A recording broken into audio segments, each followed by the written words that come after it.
Muy buenos días, hermanos. Hoy vamos a tener un estudio expuesto de una manera diferente a lo que venimos haciendo, predicando un sermón de un pasaje bíblico, ya sea una carta, una narrativa, un salmo. Hoy vamos a tener como se denomina un sermón teológico. ¿Y qué quiere decir un sermón teológico? Es donde exponemos una verdad bíblica enseñada en las Escrituras. Y siempre hablamos con los hermanos o decimos la importancia de estudiar teología. Y uno dice, bueno, ¿qué es teología? Y uno dice, bueno, es el estudio acerca de Dios y de quién es Él.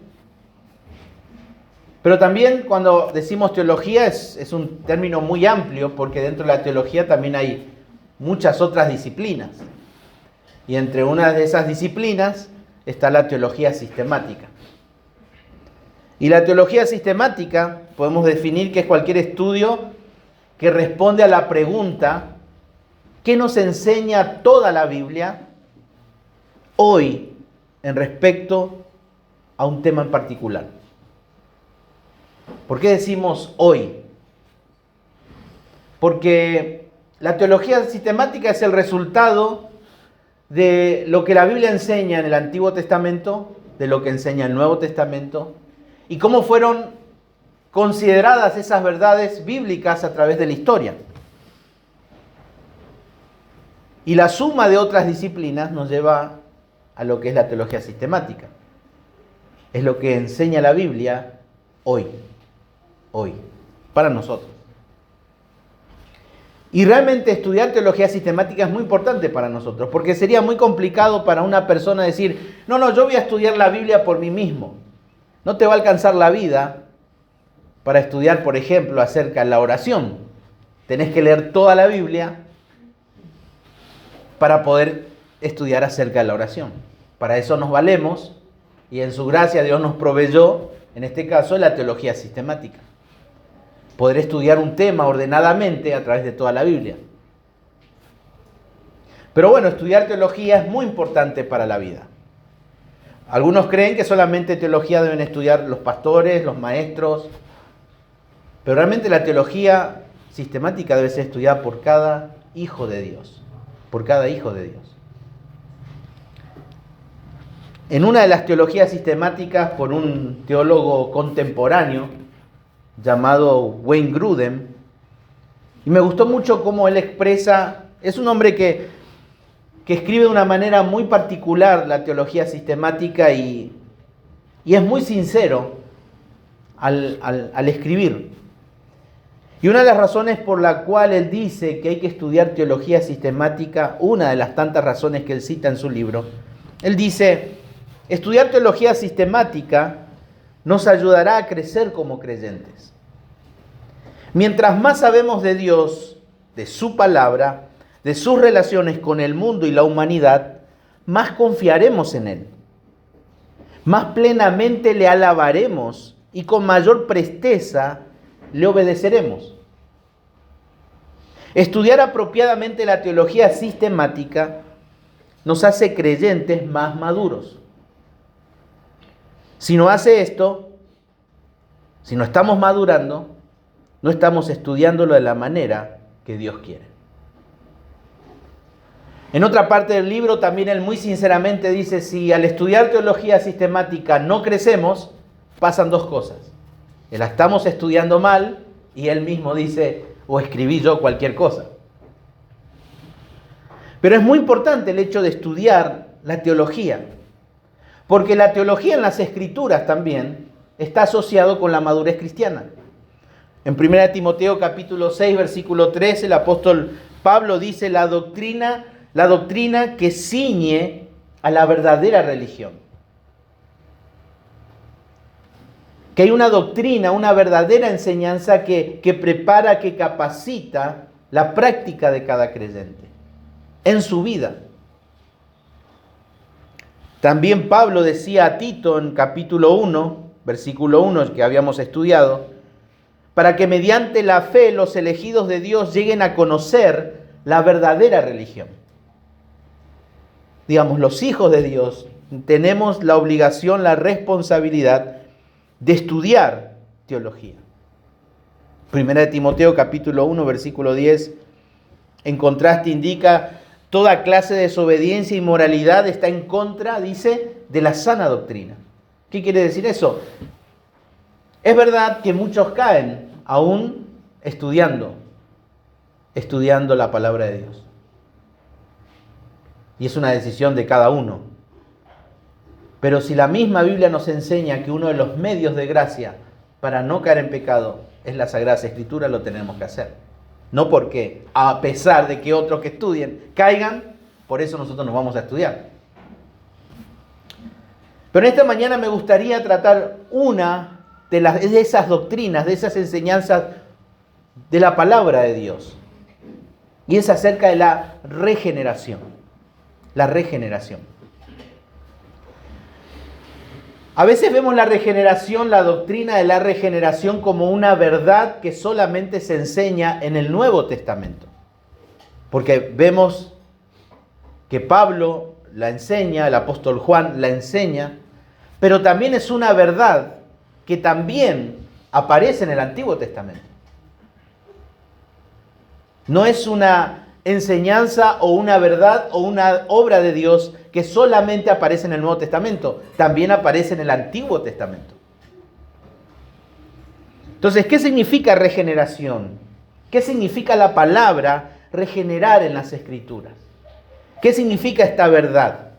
Bueno, un autor define la regeneración como el acto milagroso de Dios que produce vida espiritual en el pecador muerto espiritualmente.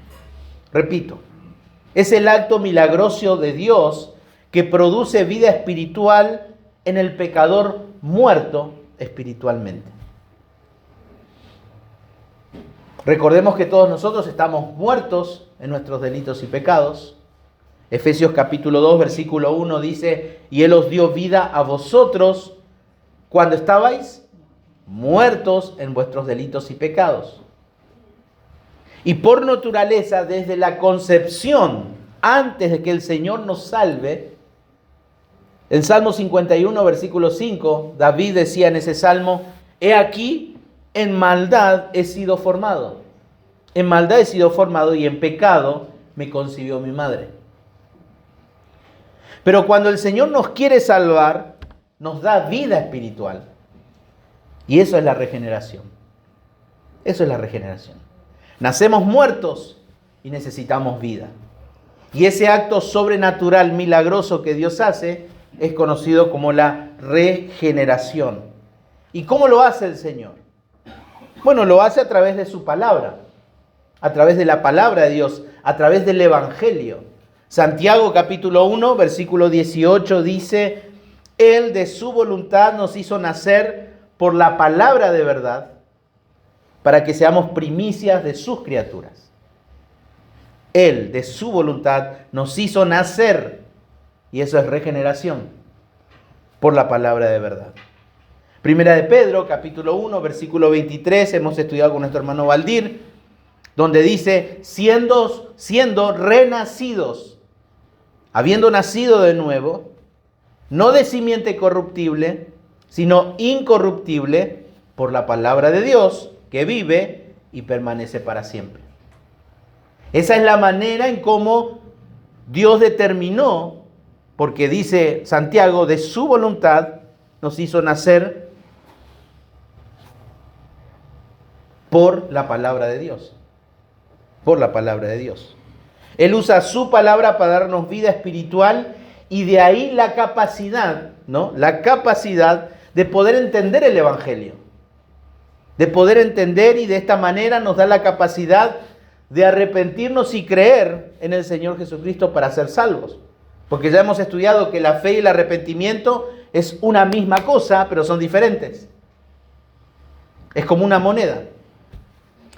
Ahora bien, existen varias ilustraciones que el Señor usa para describir la regeneración a través de las Escrituras. Por ejemplo, en Juan capítulo 1, versículo 12 al 13, el apóstol Juan nos enseña acerca de que, ¿se acuerdan? Más a todos los que le recibieron y a los que creen en su nombre, les dio la potestad de ser hechos hijos de Dios. Y después, ¿cómo dice el versículo? Y esto no de vosotros. ¿Seguro? No, ¿cómo dice el versículo? Aquellos engendrados por Dios. Engendrados por Dios. Aquellos que reciben y creen son los que han sido engendrados por Dios. No por voluntad de hombre, ni por voluntad de sangre, sino fueron engendrados por Dios. Y eso es regeneración. Eso es nuevo nacimiento. Y unos capítulos más después encontramos Juan capítulo 3, la entrevista de Nicodemo con Jesús. ¿Y qué le dice Jesús para poder ver el reino de Dios? ¿Qué es necesario? Nacer de nuevo. Nacer de nuevo. Nacer de nuevo. Y justamente esto es importante y es interesante también, que toda persona necesita, para ver el reino de los cielos, nacer de nuevo. Y esa no es una necesidad que se reconoce solamente en el Nuevo Testamento, sino en el Antiguo Testamento. Porque cuando Jesús le dice a Nicodemo, es necesario que nazcas de nuevo, ¿en qué punto de la historia lo hace? ¿En el Nuevo o en el Antiguo Testamento? En el Antiguo Testamento. Porque lo dijo antes de la cruz. Por lo tanto, el nuevo nacimiento es algo que también se requiere en el Antiguo Testamento. En el Antiguo Testamento. La regeneración también es ilustrada en el Antiguo Testamento, específicamente en Deuteronomio capítulo 30, como circuncisión del prepucio de vuestro corazón. La circuncisión del corazón. Y lo vamos a estudiar en esta mañana. También es ilustrada en Ezequiel capítulo 36, como hemos leído hoy en la lectura congregacional, un trasplante de corazón. Voy a quitar el corazón de piedra y te voy a poner un corazón de carne. Un trasplante de corazón. Luego en el capítulo 37 de Ezequiel, el capítulo siguiente, nuevamente el Señor va a ilustrar la regeneración, pero a través de una visión. La visión del valle de los huesos secos. Pueden leerlo y ahí van a ver también cómo el Señor va a hablar acerca de la regeneración. Y es interesante porque ¿qué le pide Dios a Ezequiel? Habla. ¿Habla qué? La palabra. ¿Por qué? Porque Dios de su voluntad determinó que por su palabra podamos nacer de nuevo. Y vamos a ver algunos pasajes en esta mañana para entender algo de esta realidad maravillosa acerca de la regeneración. Voy a tomarme algunos domingos para hablar acerca de la regeneración, hoy de la regeneración. Después me gustaría también compartir acerca de la unión con Cristo. La unión con Cristo. Creo que nuestra vida cristiana es muy pobre porque desconocemos realmente el valor de estas doctrinas. Vivimos nuestra vida muy humanamente y no apreciamos y no valoramos y desconocemos totalmente las bendiciones de conocer estas doctrinas. Y el primer pasaje que vamos a hacer referencia acerca de la regeneración en esta mañana va a ser Deuteronomio capítulo 10. Deuteronomio capítulo 10.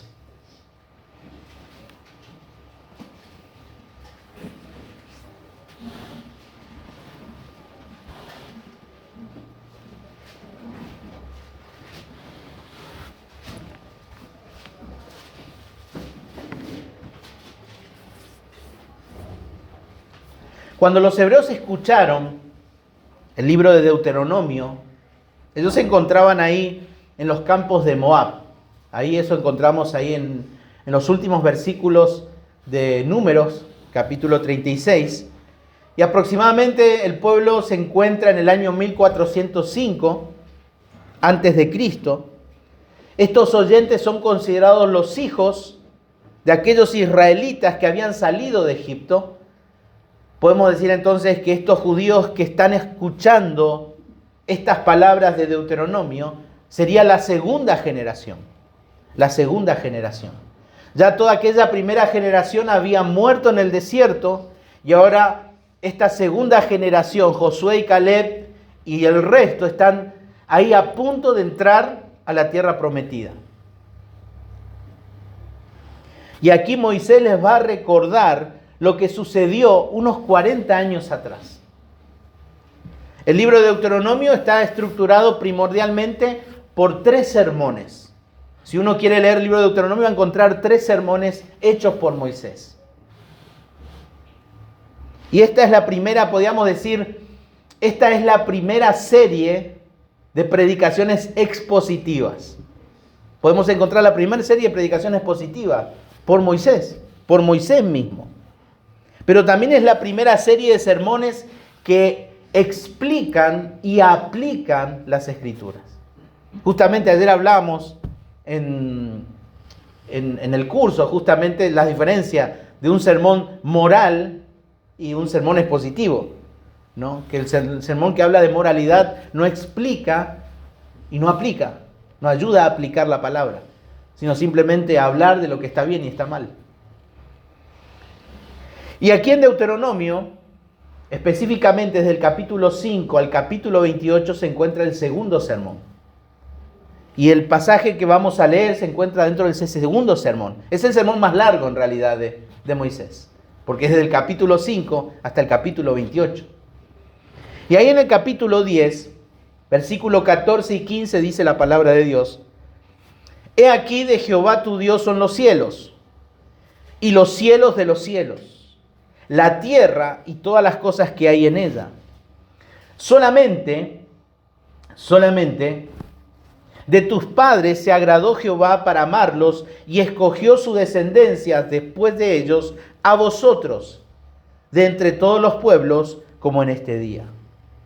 En otras palabras, allí Moisés les estaba diciendo, debido a que el Señor es el creador, el dueño, el soberano de la creación, Él tiene la prerrogativa, Él tiene el privilegio, Él solamente Él, de escoger a una nación. Y esa nación fue Israel.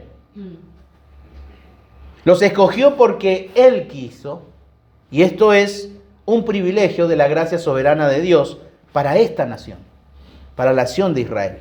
Y debido a ese privilegio, Dios les va a mandar algo. ¿No? ¿Vieron como le decía el tío del Hombre Araña, ¿no? Una gran responsabilidad. Y bueno, eso pasó con el pueblo de Israel. Un gran privilegio, pero una gran responsabilidad. ¿Y cuál es esa responsabilidad? Versículo 16. Circuncidad, pues, el prepucio de vuestro corazón y no endurezcáis más vuestra cerviz. Circuncidad, pues, el prepucio de vuestro corazón y no endurezcáis más vuestra cerviz. ¿Qué quiere decir esto que encontramos aquí en el versículo 16? ¿No? Primeramente dice, no endurezcáis más vuestra cerviz. En otras palabras, Moisés le estaba diciendo al pueblo, ya dejen de pecar obstinadamente. Dejen de pecar obstinadamente. Dejen de ser insolentes con el Señor. Dejen de ser insolentes con el Señor. Pero quizás aún nos preguntamos nosotros qué significa la primera frase del versículo 16, porque esa es la más interesante. Porque dice, circuncidad pues el prepucio de vuestro corazón. Es un mandato. Circuncidad. Bueno, como judíos, ¿no? Los israelitas ya sabían, y esto es a partir de Génesis 17, porque allí, ¿se acuerdan? Comienza a hablar sobre la circuncisión. Aquella, podemos decir, una cirugía que consistía en una señal externa del pacto. ¿Se acuerdan qué pacto? Abrámico, del pacto abrámico. Fue ese compromiso oficial, en donde Dios se comprometió con Abraham darle ¿qué cosa? Tierra, simiente y bendición. Las promesas que Dios prometió a Abraham, a él y a toda su descendencia. A toda su descendencia. La señal de este pacto fue, por lo tanto, la circuncisión. La circuncisión. Esa cirugía era un símbolo externo de una circuncisión interna. ¿Y qué significa esto? Así como la circuncisión externa quitaba una parte de la piel del miembro masculino, ellos tenían que quitar algo también de su corazón. Algo de su corazón. Y cuando en las Escrituras, en el Antiguo Testamento, habla de corazón, se refiere a deseos, a motivos, a pensamientos, a todo el ser de la persona. Aún algunos eruditos dicen que cuando habla del corazón no solamente habla de la parte inmaterial, sino también de la parte material. Digamos, todo el ser de la persona. Y Dios les manda a estos hebreos justamente a que ellos necesitaban dejar la maldad y la rebeldía obstinada de sus deseos pecaminosos y someterse al Señor. Ustedes tienen que dejar todo pecado y someterse al Señor. En otras palabras, el Señor les estaba pidiendo a su pueblo que quiten la maldad al nivel más interno de su vida. A que quiten la maldad al nivel más interno de su vida. En otras palabras, esto es un llamado al arrepentimiento. Este es un llamado al arrepentimiento, a que se arrepientan, porque esta es la única manera en la que ellos iban a poder amar al Señor y servirle de todo corazón. Era la única manera. Fíjense en el versículo 12 y 13 de este capítulo. Ahora pues, Israel, ¿qué pide Jehová tu Dios de ti? Sino que temas a Jehová tu Dios, que andes en todos tus caminos y que lo ames y sirvas a Jehová tu Dios con todo tu corazón y con toda tu alma, que guardes los mandamientos de Jehová y sus estatutos que yo te prescribo hoy para que tengas prosperidad. ¿Cómo el pueblo hebreo podría llegar a cumplir estas exigencias? ¿Por qué le dice, qué pide Jehová tu Dios de ti? ¿De qué manera? Bueno, como acabamos de leer, circuncidando el prepucio de sus corazones. Esa era la única manera. No hay otra. No hay otra. Y esto es el nuevo nacimiento. Esto es el nuevo nacimiento. Pero aquí nos encontramos con un dilema. Acá nos encontramos con el dilema. ¿Cuál es ese dilema? Unos ya se sonrieron. ¿Cuál es ese dilema? Porque al parecer esta exigencia presenta que el hombre debe hacer algo para poder amar a Dios. Porque es una orden, circuncidad vuestro corazón. Es una orden, es un mandato. Entonces uno diría, ¿ves? El hombre tiene entonces parte en la regeneración. Tiene parte en la regeneración. Pero en realidad con el llamado a circuncidar su corazón, con este llamado a nacer de nuevo, Dios le está mostrando justamente algo interesante. Algo que se dio cuenta el pueblo. Que eso es imposible. Es imposible. Imagínense, Señor, ¿me estás pidiendo esto? Es imposible.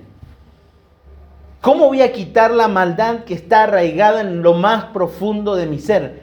¿Cómo lo puedo hacer? Es imposible. Es imposible, Señor. Justamente cuando el Señor Jesús, o mejor dicho, cuando Nicodemo se entrevistó con el Señor Jesús, Él les dijo, os es necesario, le dijo Jesús a Nicodemo, nacer de nuevo. Es necesario. ¿Y Nicodemo qué respondió? ¿Cómo puede ser? Es imposible. Es imposible. Y así como el Señor lo llevó a Nicodemo a ver su incapacidad de poder lograr eso y de entenderlo, porque tampoco lo estaba entendiendo, con la exigencia que Dios coloca a Israel, quería producir exactamente lo mismo. Exactamente lo mismo. ¿Cómo voy a poder circuncidar mi corazón? ¿Cómo puedo quitar la maldad de mi vida de lo más profundo de mi ser? ¿Cómo voy a quitar por mí mismo mi amor al pecado? ¿Cómo lo voy a hacer? ¿De qué manera? Y creo que a nosotros tampoco se nos ocurriría pensar de qué manera se puede hacer eso. Y eso es lo que el Señor quería que ellos entendieran. Y por esa razón le dijo eso a Nicodemo. En Juan capítulo 3, versículo 7 al 8 dice: no te maravilles que te dije, os es necesario nacer de nuevo. El viento sopla de donde quiere y oye su sonido, mas ni sabe de dónde viene ni a dónde va. Así es todo aquel que es nacido del Espíritu. En otras palabras, Nicodemo, es cierto, no podés solo, pero el Espíritu sí puede.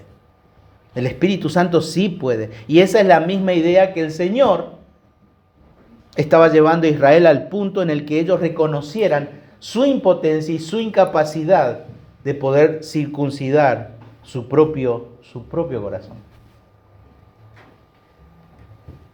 Lo único que esto muestra, que lo único que hay de nuestra parte, si queremos decir en la regeneración, es que reconozcamos esa incapacidad. Esa incapacidad. Que seamos como el publicano. ¿Se acuerdan allí en Lucas capítulo 18? Cuando habla del publicano que dice que estaba lejos, no quería ni siquiera alzar sus ojos al cielo, sino que golpeaba su pecho. ¿Se acuerdan ahí la lectura? Golpeaba su pecho y decía: Dios, sé propicio a mi pecador. Sé propicio a mi pecador.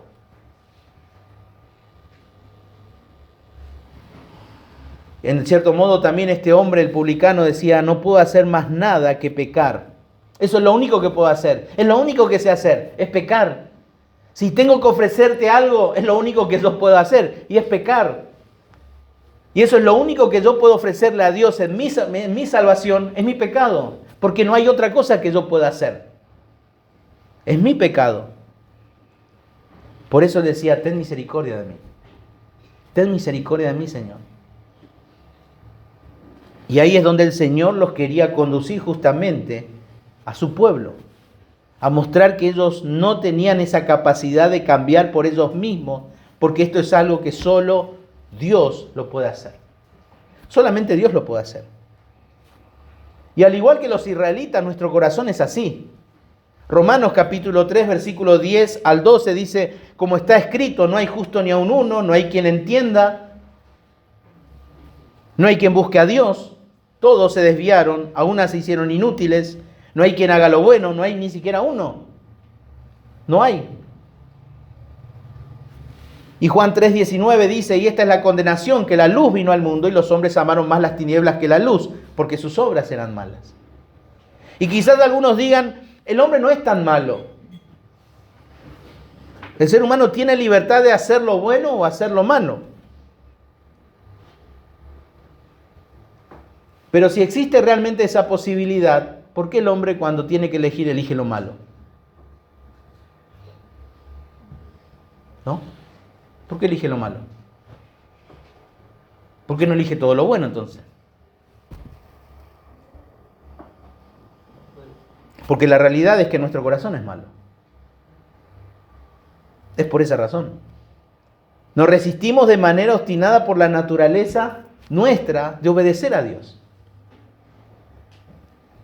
Y esto lo vemos en nuestros hijos. Lo vemos en nuestros hijos. A veces hacen algo y dicen: uy, ¿dónde vio eso? Decimos, ¿no? ¿O quién le habrá enseñado eso? Ah, eso seguramente trae de la escuela. Le echamos la culpa a la escuela. O el vecino ahí, que es boca sucia, decimos. Y no es por eso. Es por su corazón. Es su corazón, como el nuestro. Como el nuestro.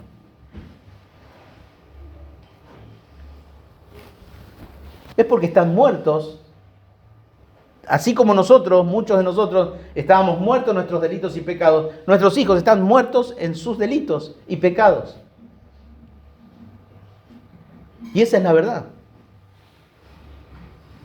Y aunque por la gracia de Dios común, nosotros podemos decir como en Mateo 7:11, pues si vosotros siendo malos sabéis dar buenas dádivas a vuestros hijos, nuestros hijos reciben buenas dádivas a pesar de que nosotros como padres tenemos malos corazones, es porque la gracia de Dios es la que cubre. Es por su gracia. Es por su gracia. Solo por la gracia común de Dios nos damos rienda suelta a todo nuestro pecado. Pero en algunos Dios permite que todo su corazón dé rienda suelta.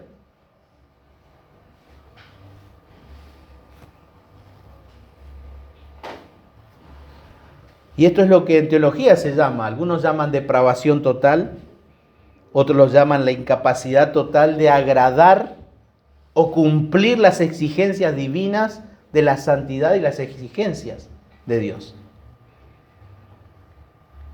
No tenemos la capacidad nosotros de agradar y cumplir las exigencias divinas de la santidad y la perfección de Dios. Nadie. Y esa es la realidad. Nadie. El pecado ha afectado toda parte de nuestro ser y no podemos hacer nada por nosotros mismos para cambiar nuestra situación de pecado. Y aún de arrepentirnos de nuestros pecados. Y de dejar nuestro pecado. Hechos 17:30 es una realidad donde dice, pero Dios, habiendo pasado por alto los tiempos de esta ignorancia, ahora, dice, manda. ¿Qué manda? A todos los hombres en todo lugar a que se arrepientan. ¿Qué es lo que manda Dios a todo ser humano? Circuncidad el prepucio de vuestro corazón. Eso es lo que manda Dios a todo ser humano. Dios se lo mandó a su pueblo. Y hoy a todo el mundo dice, arrepentíos. Y Dios manda que se arrepientan todos. No hay otra solución, no hay otra opción para entrar al reino de los cielos. No existe. No hay reforma externa, o cambio externo, o técnicas humanas externas. El problema, ¿dónde radica? En nuestro corazón. En nuestro corazón. ¿Vieron que siempre se ilustra? Yo muchas veces lo he hecho. El hombre está acá, Dios está acá, y hay algo en el medio que no nos permite estar. ¿Y qué es? El pecado. Y no es el pecado, soy yo. No es el pecado, soy yo el problema. Soy yo el problema. Porque yo soy pecador. Y yo estoy enemistado con Dios. No, pobre Anga, está ahí del otro lado del pecado. Pobre Anga, hay algo que me divide y Cristo murió para quitar eso del medio para que yo pueda llegar. Mentira, eso es mentira. La Biblia dice que yo soy culpable. Que yo soy enemigo de Dios, estoy en contra de Dios y yo no quiero saber nada de Dios. Y soy duro de cerviz, peco obstinadamente, por lo tanto no existe nada externo, ni siquiera la iglesia, ni poder humano que pueda cambiar la maldad interna de nuestro corazón. No la hay, no la hay, no la hay. Solo Dios puede, solo Dios puede. ¿Qué dice? Las mujeres lo han estudiado en estas reuniones, el Salmo 19. ¿Qué es lo que convierte el alma? La palabra de Dios. Y eso es regeneración. Eso es regeneración. El salmista en el Salmo 119, él, una persona regenerada, aún pide de la palabra de Dios ser avivado en la palabra. Porque es algo constante. Es algo constante. Y el punto aquí es que el Señor aún no se los había dicho a ellos, pero recién en el tercer sermón de Moisés, desde el capítulo 29 hasta el final, recién en el tercer sermón le va a revelar la manera en cómo será posible la circuncisión en el corazón. Recién ahí. Fíjense, Deuteronomio capítulo 30.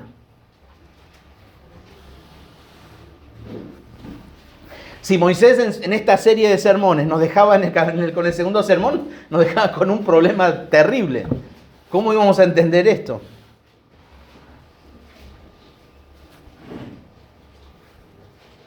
Capítulo 6, dice: y circuncidará, ¿quién? Jehová tu Dios, ¿qué cosa? Tu corazón, y el corazón de tu descendencia, para que ames a Jehová tu Dios con todo tu corazón y con toda tu alma, a fin de que vivas. A fin de que vivas. Jehová, Dios, Él va a circuncidar tu corazón. Porque primero hay que entender que es imposible para nosotros. Entonces, Dios solamente puede circuncidar el corazón. Cuando el corazón de alguien es circuncidado, en otras palabras, cuando alguien es nacido de nuevo, puede ver la realidad de su impotencia, de su incapacidad de cambiar su vida por sí mismo. Y incluso como papás, para nosotros es importante entender esto. Es muy importante entender esto. Porque nuestra misión primordial de criar a nuestros hijos en la disciplina y amonestación del Señor no consiste en reformar su comportamiento. No consiste en eso. No en las cosas que Él hace. No transformar ese comportamiento externo que Él tiene. Nosotros sí tenemos la responsabilidad como padre de enseñarles a controlar sus deseos. Es nuestra responsabilidad. Pero la meta primordial es llevarle a decirles a ellos o enseñarles a ellos: hijo, hija, esto es pecado. Esto es pecado. Y es lo único que nosotros podemos hacer. Es lo único que nosotros podemos hacer, que es pecar. No puedes ofrecerle nada bueno a Dios, solamente tu pecado. Porque es esto lo que sabes hacer. Y que no puedes cambiar vos solo todo esto. Solamente Dios lo puede hacer. Por eso en cada desobediencia, cada actitud mala es una oportunidad, una plataforma para llevarle al Evangelio. Porque es lo único que va a transformar su corazón. Su corazón. Es orar que el Espíritu Santo los lleve al punto de ver que aún están en una situación desesperada. ¿Desesperada de qué? De la esclavitud al pecado. Porque ese comportamiento que nuestros hijos tienen es porque es esclavo del pecado. Y usted y vos sabés lo que es ser esclavo del pecado. Porque sean pequeños, chiquitos, son tan esclavos como una vez lo fuimos nosotros. Ellos necesitan aprender a decirle a Dios: Señor, sé propicio de mi pecado. Sé propicio, tenés misericordia de mí. Bueno, no nos olvidemos que Deuteronomio está constituido por 3 sermones, ¿sí? Del 1 al 4 está el primer sermón. Del 5 al 28, el segundo sermón, el más largo. Y el último sermón, del 29 al 30, el tercer sermón, el último. Y este último sermón trata de la historia de Israel. Moisés da un recorrido en el pasado del pueblo hebreo hasta ese momento y también el futuro del pueblo de Israel. Y en Deuteronomio 30 todavía está por ser cumplido de manera total. Aún no se ha cumplido Deuteronomio capítulo 30 en su totalidad, al día de hoy. En el versículo 6 que acabamos de leer nos presenta la razón por la cual Israel se arrepentirá en el futuro. Fíjense, capítulo 30, versículo 1 y 2.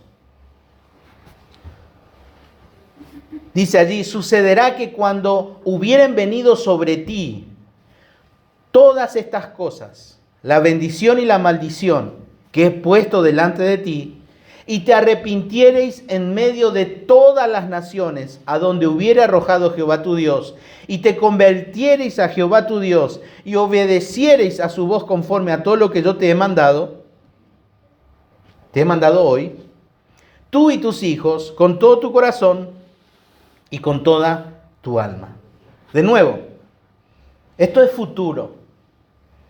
Incluso en la actualidad, la nación de Israel aún no se ha arrepentido. Aún no se ha arrepentido.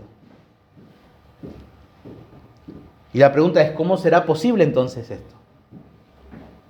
¿Cómo será posible que su pueblo Israel, el pueblo bendito, la nación santa, también pueda arrepentirse? ¿Qué es necesario?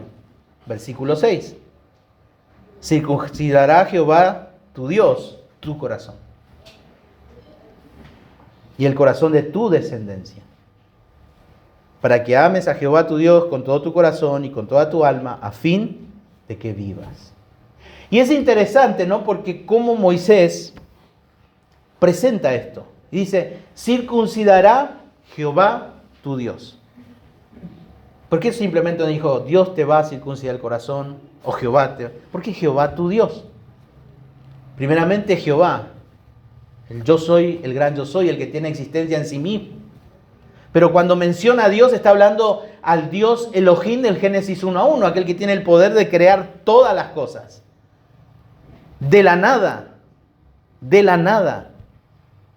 Cuando habla de Dios, habla del Dios fiel, el Dios del pacto. Pero aquí está presentando justamente Moisés diciendo Jehová tu Dios, se refiere al Dios creador del universo, al Todopoderoso, aquel que tiene poder infinito. Y nadie más que Él es el creador. Y aquí usa el mismo nombre de Dios en hebreo que en Génesis 1:1. Porque ese mismo poder con que crea, con ese mismo poder va a circuncidar tu corazón. Porque lo único que puede cambiar nuestra vida es el poder de Dios, no hay otra cosa. Es su poder. Ese mismo poder, esa misma palabra que dijo, sea la luz, y fue la luz, es la misma palabra que transforma hoy el corazón del ser humano. Es como cuando Lázaro estaba allí en la tumba y Jesús dijo, Lázaro, ven fuera, y le dio vida. Aún en esos hechos vemos el poder de la palabra de Dios para la regeneración, para que el hombre pueda tener vida. Y la única manera en que alguien pueda tener su corazón circuncidado, para que alguien pueda ser regenerado, debe haber la intervención de ese poder infinito por medio del Espíritu Santo. Y eso lo hemos estudiado, ¿se acuerdan? En Tito.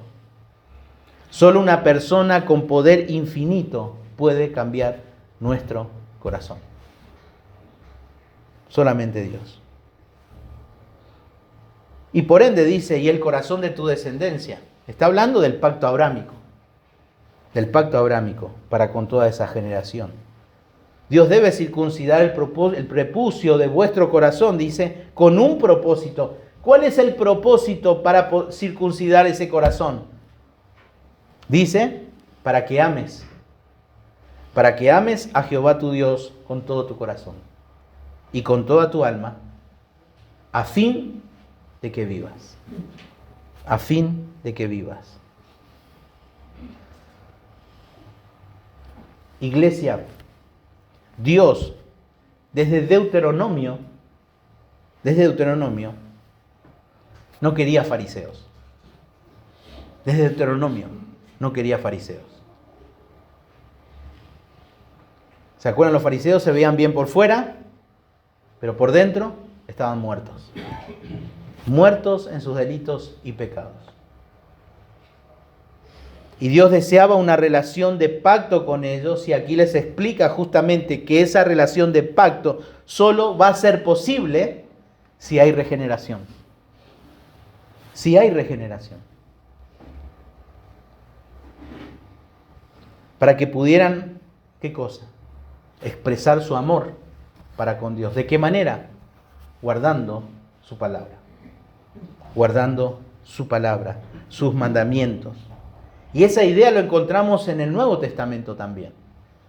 ¿Se acuerdan? En Juan 14:15 dice, si me amáis, guardad mis mandamientos. Pero vamos a inclinarnos por otra traducción, porque tanto la Nueva Biblia de las Américas y la NBI traducen de la misma manera, de esta forma. Si ustedes me aman, guardarán mis mandamientos. Si ustedes realmente dicen que me aman, me van a obedecer. Y la única manera de poder amar a Dios es que Dios cambie nuestros sentimientos. Porque la Biblia dice que nosotros los hombres, las mujeres, todo ser humano que nace muerto en su delito y pecado, ¿qué es lo que ama? Las tinieblas. Y este corazón tiene que cambiar, estas emociones tienen que cambiar. Israel expresaría ese amor al Señor, ¿de qué manera? Obedeciendo. Obedeciendo. Y vean la secuencia de esto, vean la secuencia. El Espíritu los regenera para que amen a Dios. Y así ellos puedan expresar ese amor al Señor, ¿de qué manera? Guardando los mandamientos. La ley, los 10 mandamientos, nunca fue dada para que ellos se salven. Los 10 mandamientos, o como les gustaría llamarles, nunca fueron dados para que obedeciendo nosotros nos vamos a salvar. Para nada. Para nada. Los 10 mandamientos fueron dados no como un medio para salvación, sino como un medio para demostrar nuestro amor hacia el Señor. Obedeciéndolo. Obedeciéndolo. Y Dios siempre quiso, incluso en el Nuevo Testamento, que hubiera un cambio de corazón. Siempre. Por eso esta no es una doctrina que solamente tiene que ver con el Nuevo Testamento, con este tiempo. Es algo que fue desde el inicio, desde Deuteronomio capítulo 10. Desde allí. Y Dios quiere que tengamos un corazón, un cambio de corazón para que hubiera vida espiritual en una muerte, en un alma muerta espiritualmente. Eso es lo que Dios quiere. Para así poder amarle y tuviéramos así la capacidad de poder obedecerle a Él. Otra manera de decir que circuncidará el prepucio del corazón es cambiándoles también por un corazón de carne. Y es el pasaje que hoy estuvimos leyendo en Ezequiel capítulo 36. Tanto Jeremías también, el profeta Jeremías en el capítulo 31, fíjense Jeremías capítulo 31.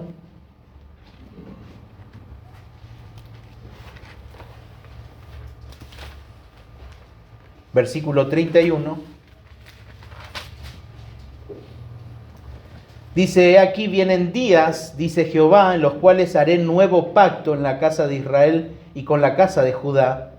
No como el pacto que hice con sus padres el día que tomé su mano para sacarlos de la tierra de Egipto, porque ellos invalidaron mi pacto, aunque fui yo un marido para ellos, dice Jehová.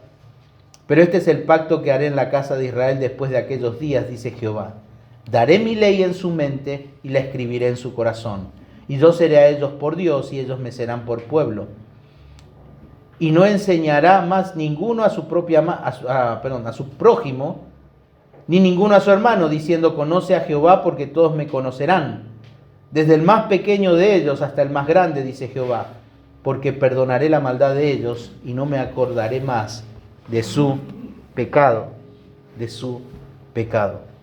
Y luego Ezequiel, que leíamos también en esta mañana, todo esto es parte del nuevo pacto. Del nuevo pacto. ¿Se acuerdan del antiguo pacto en el Sinaí? ¿Qué les dijo Dios a su pueblo? Ustedes me obedecen y serán benditos, serán bendecidos. Pero si ustedes desobedecen, serán malditos. Circunciden su corazón. Es imposible. Estamos tratando de hacer, es imposible. Entonces tiene que haber intervención de Dios. Y de manera progresiva Dios va revelando esta maravillosa doctrina, la doctrina de la regeneración. Y de manera progresiva le está revelando a su pueblo Israel, la manera en cómo Dios va a circuncidar ese corazón. Y luego con el profeta Jeremías, revela el nuevo pacto. No vivan más frustrados. Dios hace un nuevo pacto y este pacto va a consistir en algo. Que aquello que les fue imposible para ustedes, ahora les va a ser posible. ¿De qué manera? Cambiándole el corazón. Dios mismo va a cambiar el corazón, porque el corazón que ustedes tienen no sirve, es inútil, está muerto. Es un corazón de piedra. La piedra está muerta. La piedra está muerta, no se reproduce, está muerta. Por lo tanto, voy a cambiar y les pondré un corazón de carne. un corazón con vida, para que ustedes puedan obedecer. Y esto es parte del nuevo pacto que Dios cumplirá con la nación de Israel en el futuro. Pero no nos olvidemos, esto se lo está prometiendo a Israel. Aún nosotros no estamos ahí. Dios le está prometiendo a Israel. Deuteronomio capítulo 29, versículo 4 dice, hermanos, pero hasta hoy Jehová no nos ha dado corazón para entender, ni ojos para ver, ni oídos para oír. Ahí Moisés está diciendo, circuncidad vuestro corazón, y después está diciendo, pero hasta ahora no nos ha dado corazón para entender. No podemos. Por eso en el capítulo 30, Dios les dice, yo voy a cambiar el corazón de ustedes. Yo voy a cambiar el corazón. Y eso es gracia. Eso es gracia de Dios. Y en otras palabras, están muertos espiritualmente, pero en el futuro circuncidará Jehová Dios el corazón para tener una relación de amor íntima con Él, de todo su corazón, con toda su alma, a fin de que vivas, decía el pasaje. Dios los va a regenerar, les va a dar vida, y esto es para Israel, sin lugar a dudas. Y nadie lo niega. Pero no olvidemos que el pecado nos ha afectado a tal grado que no tenemos ni la más mínima capacidad para dejar nuestro amor por el pecado y amar a Dios. Por eso la Biblia nos dice que estábamos muertos en nuestros delitos y pecados, sin vida, como esa piedra, sin vida. Dios quiere cambiar nuestro corazón de piedra por uno de carne. ¿Por qué? Porque el de piedra está muerto. Necesitamos vida. Por lo tanto, no existe ninguna terapia que pueda cambiar nuestro problema. Nada. Nuestras conductas pecaminosas, nada. Psicología, nada de eso, nada.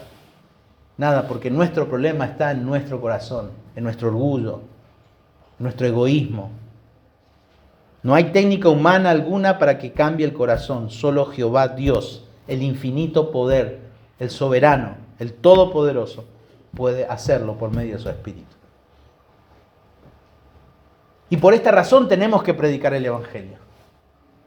Porque Dios determinó que por la predicación de la palabra, por el poder de su palabra, por esa semilla incorruptible, la persona tenga vida. Es lo que dice Santiago, es lo que dice Pedro. Y esto nos debe animar. Y nos quita la tremenda carga.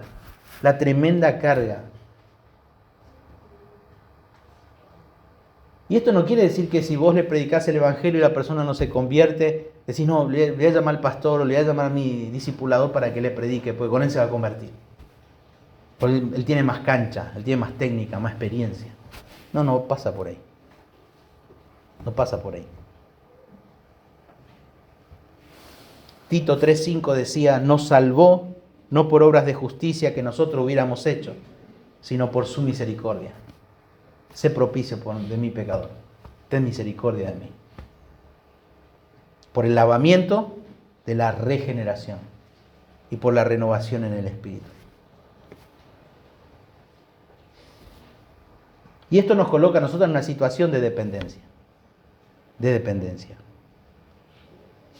El pasaje decía, y circuncidará Jehová tu Dios tu corazón y el corazón de tu descendencia para que ames a Jehová tu Dios con todo tu corazón, con toda tu alma, a fin de que vivas. Y aquí Moisés presenta el propósito, para que ames a Dios. Para que ames a Dios. Y esto es salvación genuina. Eso es salvación genuina. Amar a Dios. Amar a Dios. Y esto se reitera en el Nuevo Testamento. Fíjense, 1 de Pedro, capítulo 1, versículo 8.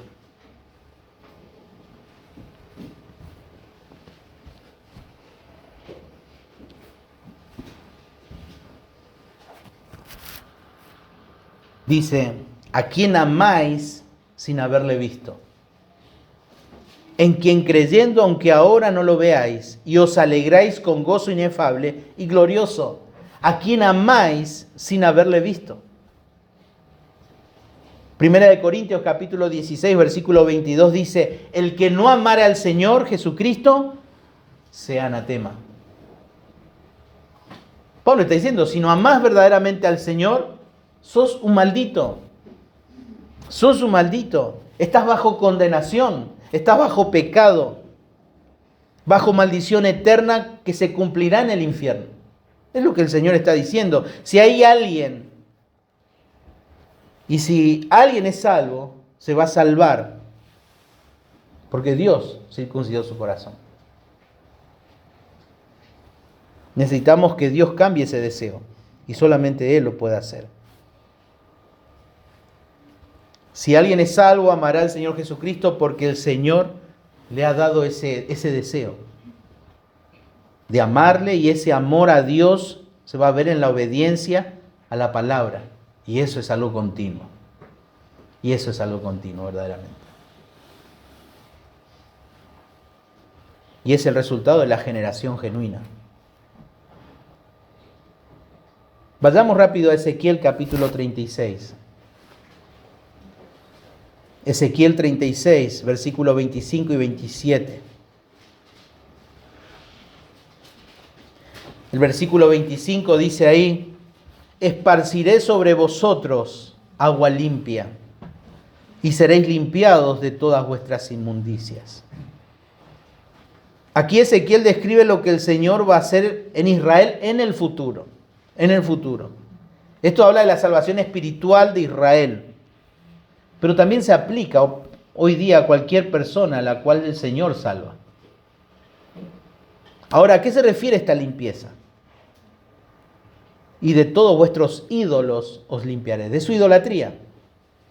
Esto es limpieza espiritual, esto es limpieza del pecado. Y en otras palabras, les va a perdonar sus pecados, y vean que además de limpiarlos espiritualmente, les va a dar una nueva naturaleza espiritual.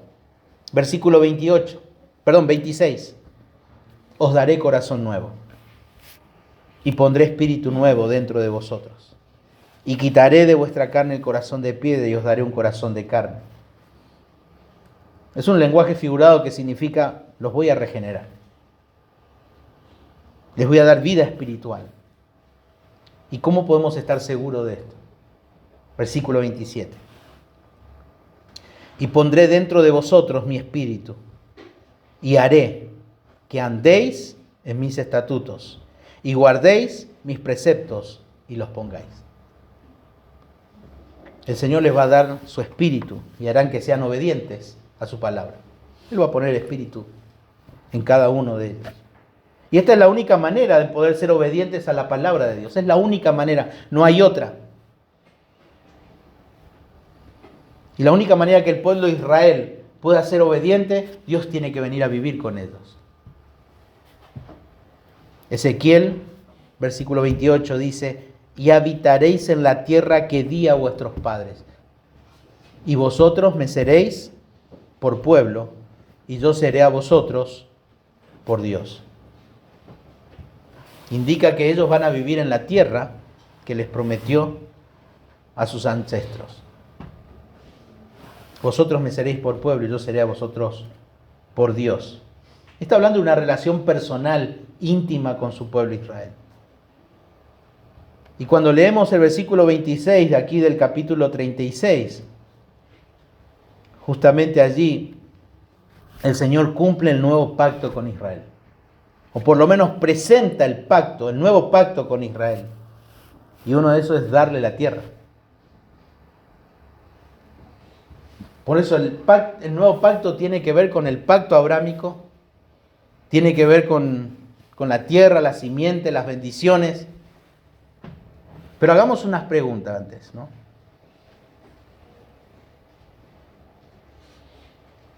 ¿La nación de Israel ya es salva espiritualmente? No. O yendo un poquito más atrás, ¿la nación de Israel o el pueblo de Judá fue salva espiritualmente cuando salió del exilio? ¿Qué piensan ustedes? No fueron salvos. Por supuesto que no. Y aunque ellos regresaron con Esdras y Nehemías, De hecho, Esdras capítulo 9 y Nehemías capítulo 13 y capítulo 5 muestran que ellos aún seguían viviendo en pecado. Aún seguían viviendo en pecado. También vemos su vida de pecado con Ageo, con Zacarías, con Malaquías. Seguimos viendo el pecado de ellos.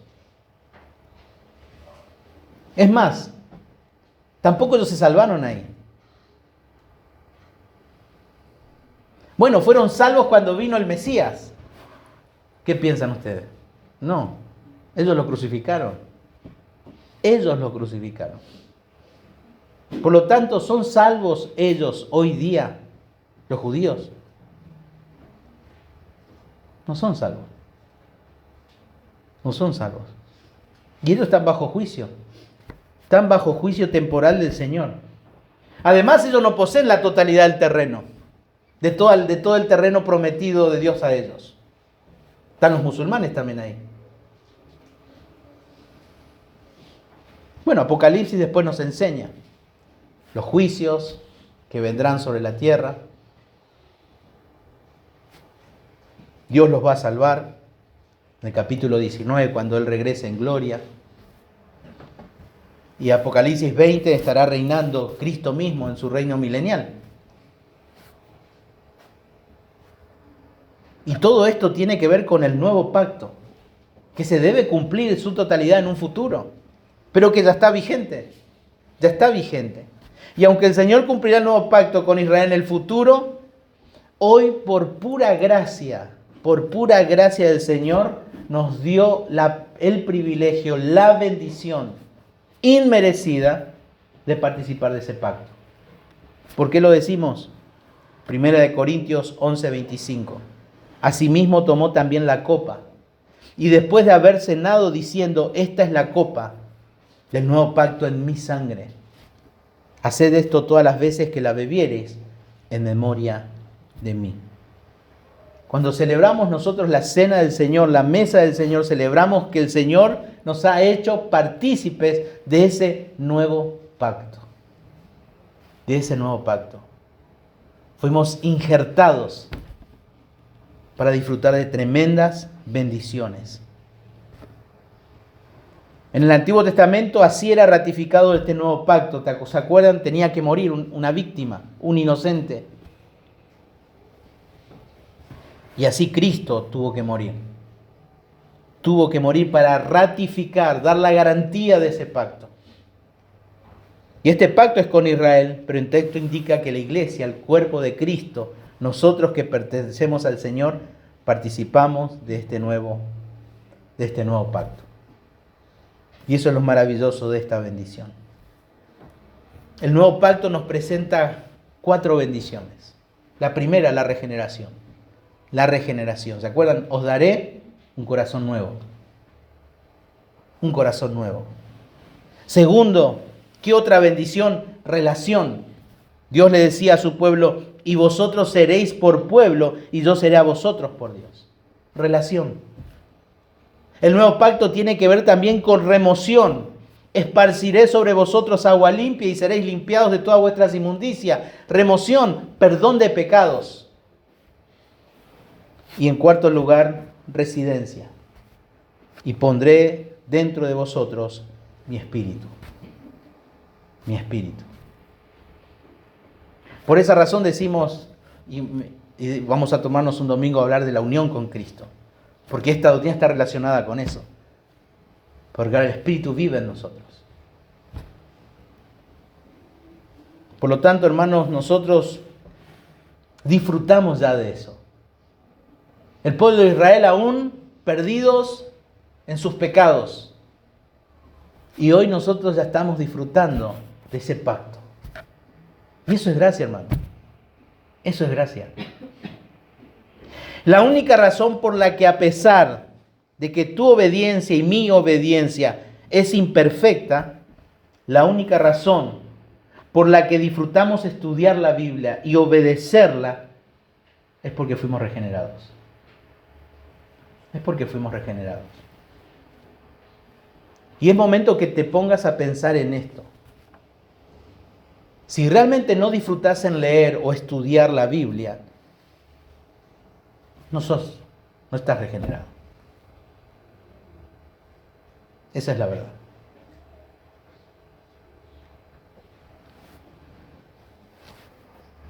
La única razón por la que querés estar con otros cristianos es porque estás regenerado.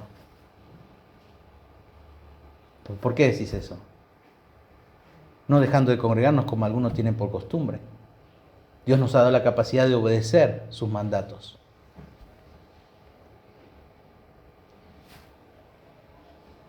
La única razón por la que querés estar con cristianos y cantar al Señor y alabarle es porque estás regenerado. No hay otra. No hay otra.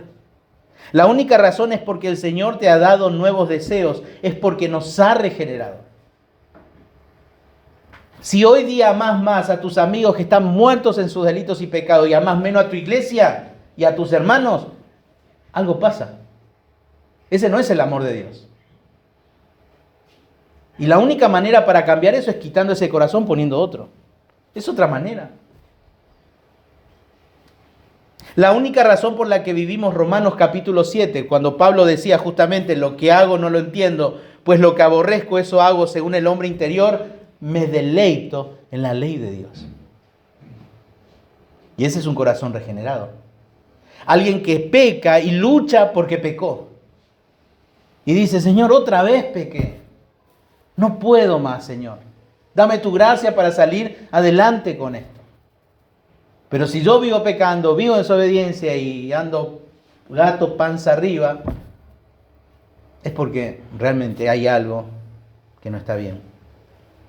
La única razón por la que nos enojamos, nos entristecemos, nos desanimamos cuando cedemos a la tentación es porque fuimos regenerados. Fuimos regenerados. Y como que me gusta pecar, Señor, yo quiero conocerte. Como leíamos en el Salmo con las mujeres. Dame vida, Señor. Dame vida para obedecerte. Concédeme gracia para obedecerte. Concédeme gracia para no caer en la tentación. Concédeme gracia para poder vivir fiel, Señor. Ese es el carácter de una persona que ha sido regenerada. Regenerada. Y como pastor, creo que tengo el deber de decir eso. Y eso yo no noto en muchos de ustedes. Todavía hay un recelo por algunos, por la iglesia. Creo que es momento después de esto, después de la instrucción, y es mi oración que después de esto Dios pueda iluminar, abrir los ojos de cada uno de ustedes y valorar y apreciar esta verdad, esta preciosa doctrina de la regeneración. Porque ahí determina todo. Ahí determina de todo. Lo que nos une es Cristo.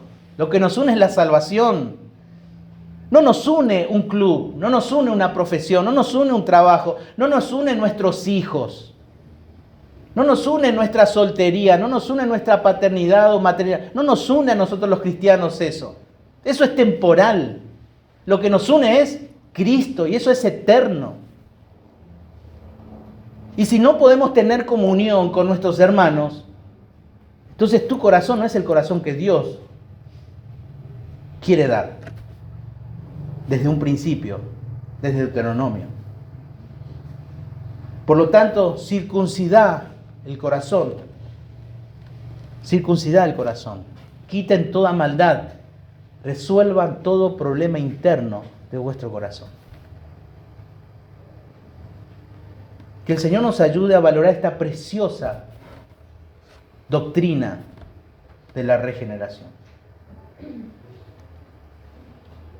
Es mi oración que cada uno de ustedes pueda abrir sus ojos a esto. Por eso hablé desde un principio la importancia de estudiar teología.